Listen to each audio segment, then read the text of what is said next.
자, 안녕하세요 여러분들, 닥터이즘입니다. 자, 오늘 재무처방전 가지고 왔습니다. 오늘 재무처방전은요 2019년도 1월 달부터 저랑 같이 시작하신 분이 계십니다. 자, 여성분이시고요 28살이고 시위생사시고요, 그리고 월급은 한 230만 원 정도 받으시고 직장 3년 차일 때 저를 만나서 지금 4년 차를 저랑 함께 했거든요. 그래서 이분의 사례 오늘 한번 들려드리도록 하겠습니다. 자, 일단 지출 내역 한번 확인해 보겠습니다. 교통비 3만 원, 통신비 4만 원, 생활비 및 식비 40만 원, 그리고 모임회비가 10만 원, 총 57만 원을 소비하는 고객이었습니다. 그리고 저축 금액은요, 주택 청약 10만 원, 그다음에 단기 적금 50만 원, 30만 원, 20만 원 이렇게 3개 상품으로 운영하고 계셨고요. 그리고 비상금을 1년 차에는 20만 원씩 저축하셨고 2년 차에는 30만 원씩 저축하셨다고 합니다. 그리고 보험료는 어머님이 가입해주신 보험으로 12만 원 납입하고 있었고요. 2010년부터 납입을 했었습니다. 저를 만났을 때 이미 비상금은 720만 원이 모여있는 상태였고요. 1년에서 3년 차 때까지 저축한 금액들을 한번 살펴봤더니 적금을 1년 차에 1200만 원을 모았고 2년 차에 1200만 원 모았고 3년 차에 1440만 원을 모았는데 이때 급여가 조금 올랐다고 합니다. 그리고 3840만 원을 총 모아놓은 거죠. 자, 그리고 비상금은요 매달 20만 원씩 첫 년도에 240만 원을 모았고요, 두 번째 연도에 360만 원을 모았습니다. 자, 그리고 3년 차에는 비상금이 600만 원이 모여져 있었기 때문에 3년 차에는 비상금을 넣지 않았대요. 그러면 고객님 이 비상금 120만 원 어디서 나신 거예요? 라고 물어봤어요. 그랬더니 인센티브로 채워 넣었더니 720이 됐다고 하네요. 자, 그리고 주택 청약 120만 원, 120만 원, 120만 원, 총 3년 동안 360만 원, 36회차가 납입이 돼 있었습니다. 제가 제일 신기했던 게 소비 통제가 너무 잘 되고 있는 거예요. 어떻게 하면 돈을 그렇게 적게 쓸 수 있어요? 라고 이렇게 물어봤어요. 그랬더니 집에서 직장까지 다니는 거리가 얼마 안 됐었던 게 첫 번째였던 것 같고, 그 다음에 일을 하면 보통 막 7시, 8시 이렇게 집에 들어오니까 사실 평일에 놀 시간이 별로 없다. 그래서 보통 주말에 나가면 하루에 10만 원씩 해갖고 총 40만 원 정도를 쓴다.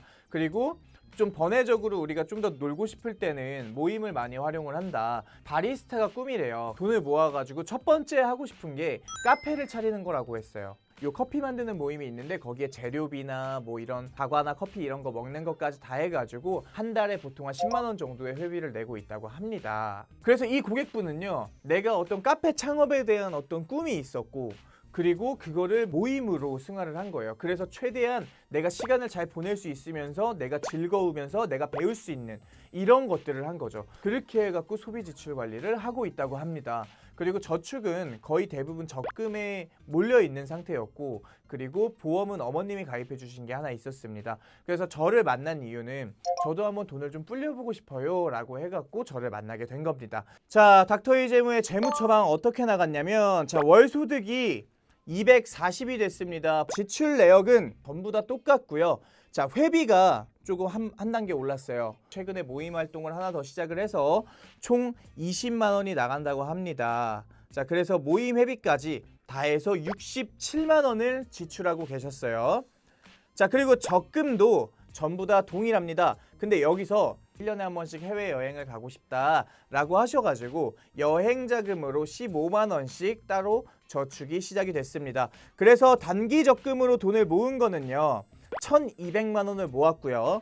그리고 여행 자금으로 180만 원이 모였습니다. 자, 주택 청약 계속 이어가서 120만 원이 추가적으로 저축이 됐습니다. 그리고 1년 차부터 3년 차 때까지 모아놓은 예금이 있었습니다. 그 예금이 총 원금이 3,840만 원이었는데 인센티브랑 이런 것들을 포함해서 총 4천이 모여 있었습니다. 그 중에 3천은 그대로 예금에 거치를 했습니다.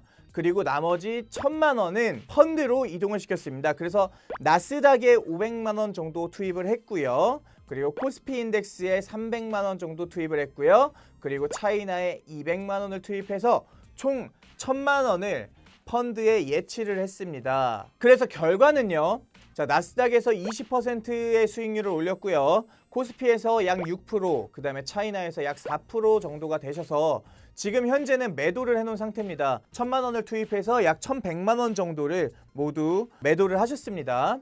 자, 그리고 노후 준비를 위해서 변액연금 30만 원, 그래서 1년 동안 총 360만 원 들어갔고요.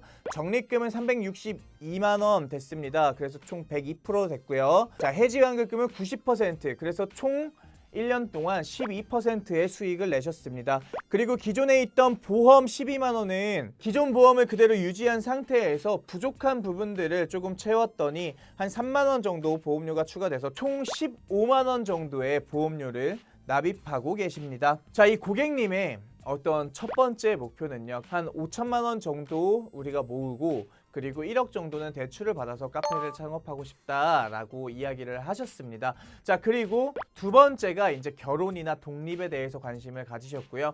그 다음에 세 번째가 뭐 노후, 그 다음에 네 번째가 뭐 아픈 거, 뭐 이러한 어떤 이야기들을 하셨기 때문에 지금 현재의 어떤 포트폴리오가 나올 수 있었던 것 같아요. 자, 여기서 조금 특이했던 점이 뭔가요? 4천만 원을 모았는데 1,000만 원만 펀드에 투입을 하고 나머지 3천을 다시 안전한 예금에 묶었습니다.